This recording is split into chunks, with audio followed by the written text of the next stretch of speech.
नमस्ते। Handful mindful में आपका स्वागत है। आज मैं आपके लिए लेकर आई हूँ 20 ऐसी प्रेगनेंसी मिथ्स जो मुझे लगता है आपके साथ शेयर करना बहुत ज़रूरी है। अभी जबकि मेरी सेकंड प्रेगनेंसी है, मैं एक ऑलरेडी प्रेगनेंसी से गुजर चुकी हूँ। मुझे पता है कितने सारे कन्फ्यूजन्स होते हैं, डाउट्स होते हैं, क्या सही है, क्या गलत है, क्या खाना है, क्या नहीं खाना है। फिर ओल्ड वाइफ्स टेल्स होती हैं कि ऐसा होगा तो लड़का होगा, ऐसा हो रहा है तो लड़की होगी। तो वो सब मैं आपके साथ आज शेयर करने वाली हूँ, अपना एक्सपीरियंस और अपने डॉक्टर्स के साथ जो मेरा डिस्कशन हुआ है उसके बेसिस पे। तो चलिए आज की वीडियो स्टार्ट करते हैं।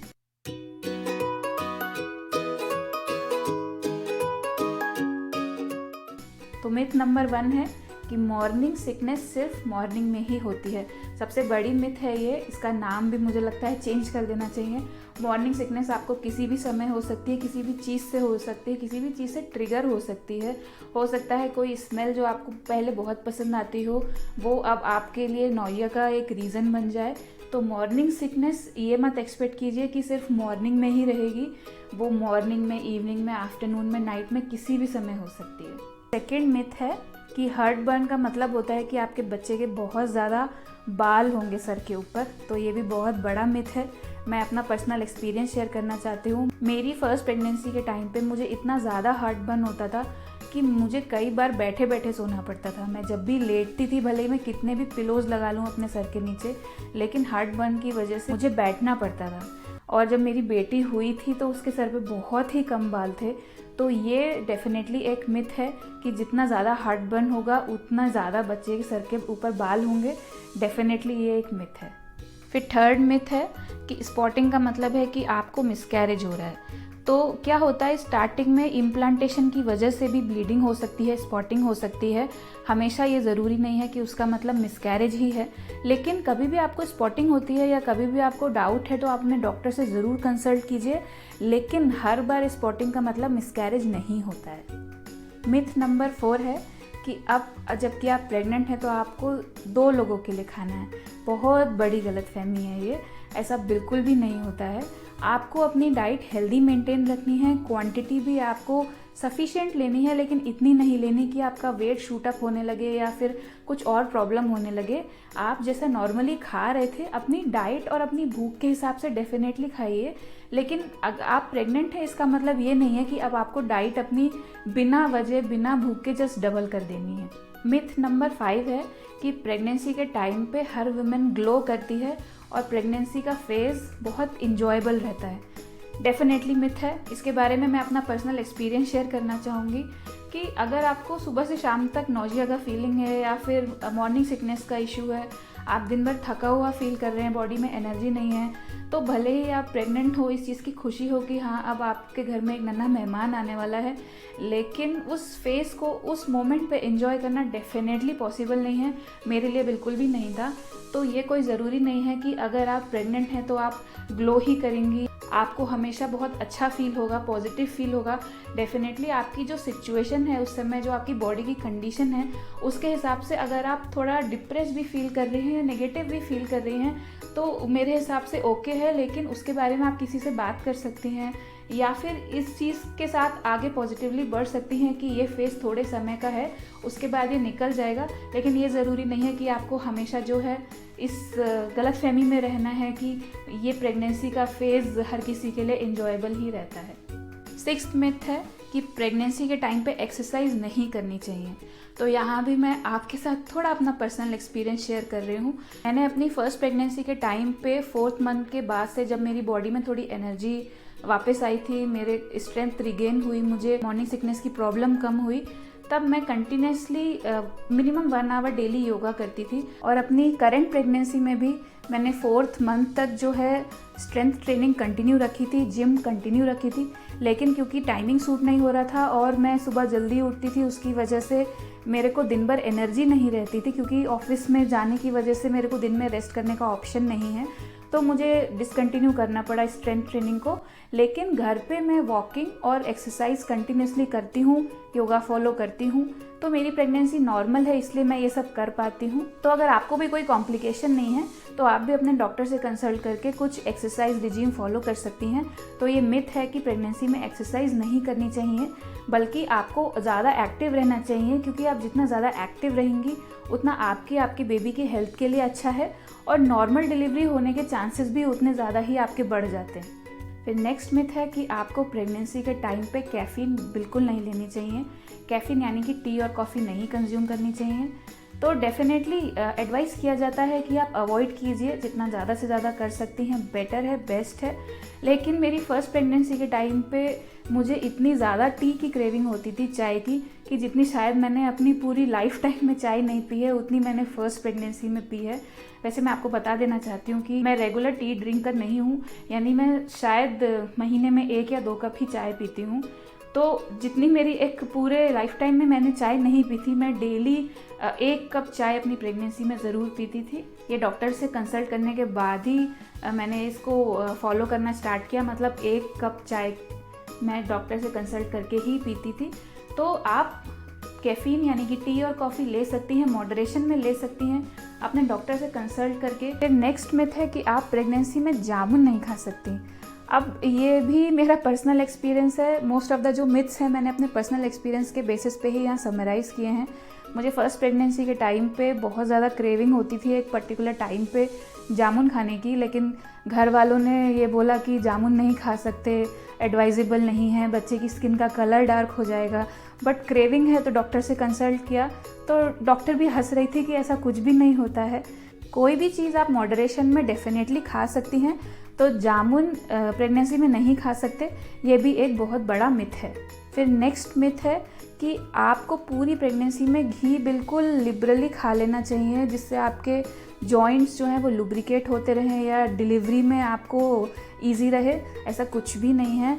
आपको जो भी चीज़ खानी है मॉडरेशन में खानी है। आप एक क्वांटिटी से, एक लिमिट से ज़्यादा कोई भी चीज़ खाएंगे डेफिनेटली वो नुकसान करेगी, भले ही वो घी क्यों ना हो। आप जब ज़्यादा घी खाएंगे, ज़्यादा फैट खाएंगी, तो क्या होगा, आपकी बॉडी भी सडनली वेट गेन करेगी। हो सकता है बच्चे का भी वेट ज़्यादा गेन हो जाए, जो एक नॉर्मल डिलीवरी के लिए या बच्चे की हेल्थ के लिए भी अच्छा ना हो।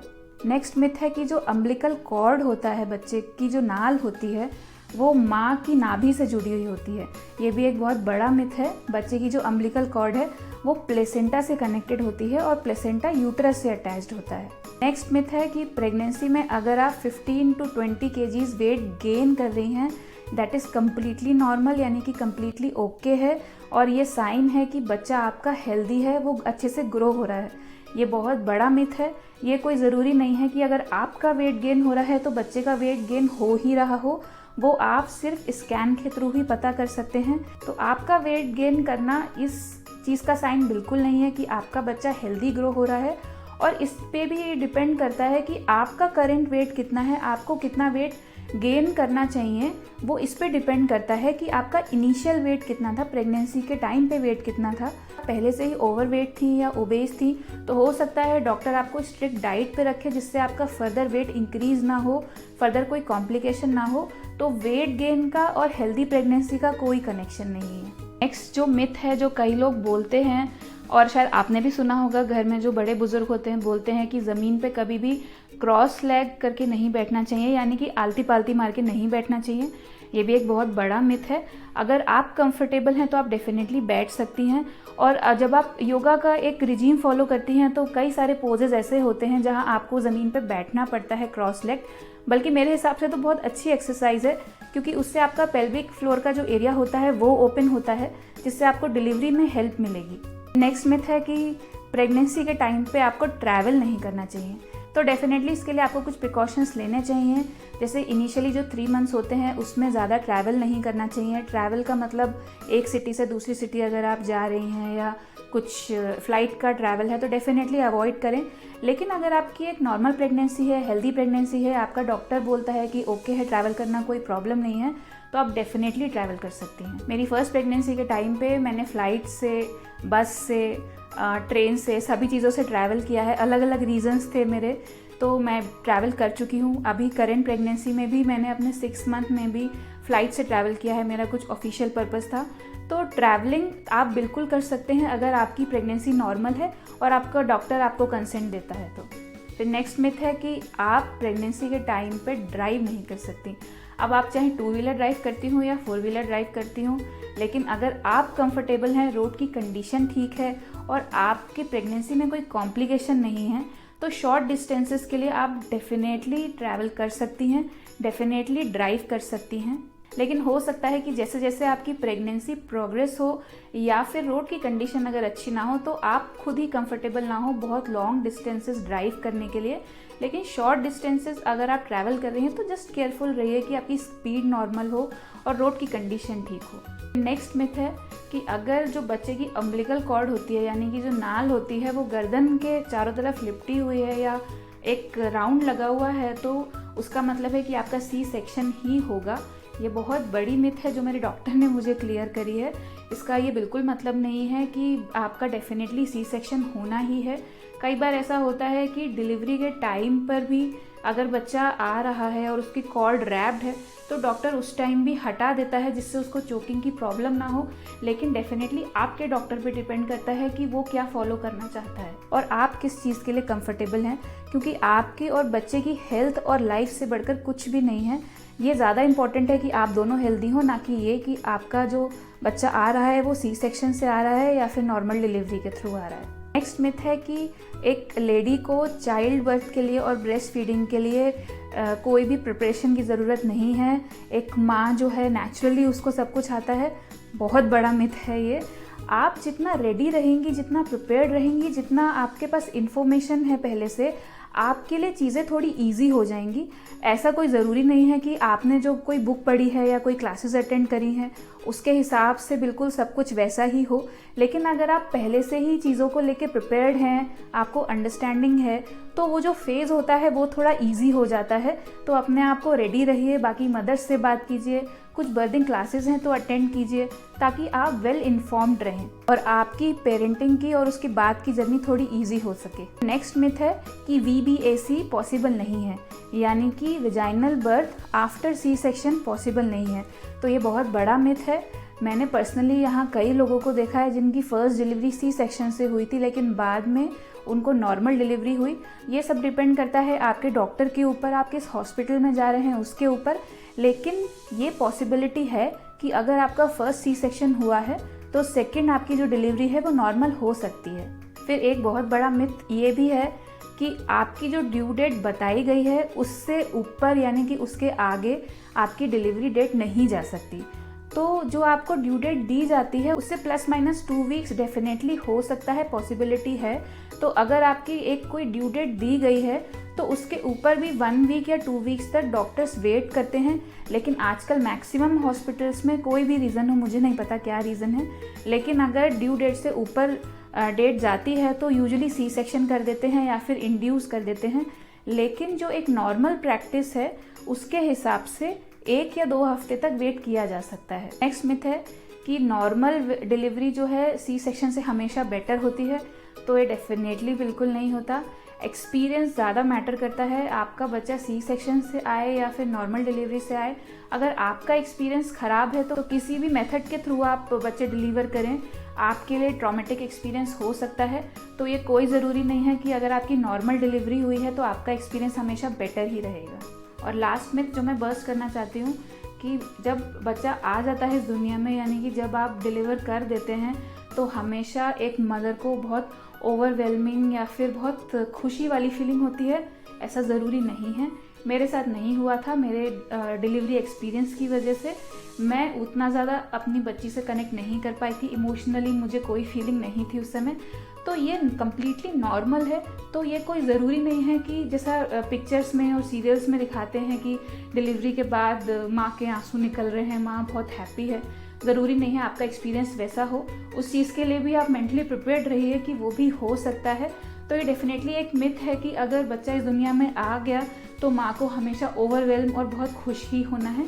नेगेटिव फीलिंग्स भी हो सकती हैं। तो ये कुछ प्रेगनेंसी मिथ्स थी जो मुझे लगा कि मुझे आपके लिए बर्स्ट करनी चाहिए, क्योंकि सोसाइटी कुछ और बोलती है, आपके हो सकता है आसपास जो लोग हों उनका एक्सपीरियंस कुछ और बोलता हो, लेकिन जो मैंने पर्सनली फील किया है और जो मैंने अपने डॉक्टर से डिस्कस किया है उसके बेसिस पे मैं ये पूरी प्रेगनेंसी मिथ्स आपके सामने लेकर आई हूँ, उन्हें बर्स्ट किया है। मुझे उम्मीद है आप भी इनमें से बहुत सारी चीज़ों से कनेक्ट कर पाए होंगे, बहुत सारे डाउट्स और कन्फ्यूजन आपके क्लियर हुए होंगे। तो ये वीडियो अगर आपको किसी भी तरीके से हेल्पफुल लगी तो इसको लाइक और शेयर ज़रूर कीजिए, अपनी फैमिली और फ्रेंड्स के साथ शेयर कीजिए और चैनल को सब्सक्राइब कर लीजिए ताकि आगे भी आपको ऐसी वीडियोस का नोटिफिकेशन मिलता रहे। तो मिलते हैं ऐसी ही एक और इन्फॉर्मेटिव वीडियो के साथ, तब तक के लिए हैप्पी पेरेंटिंग।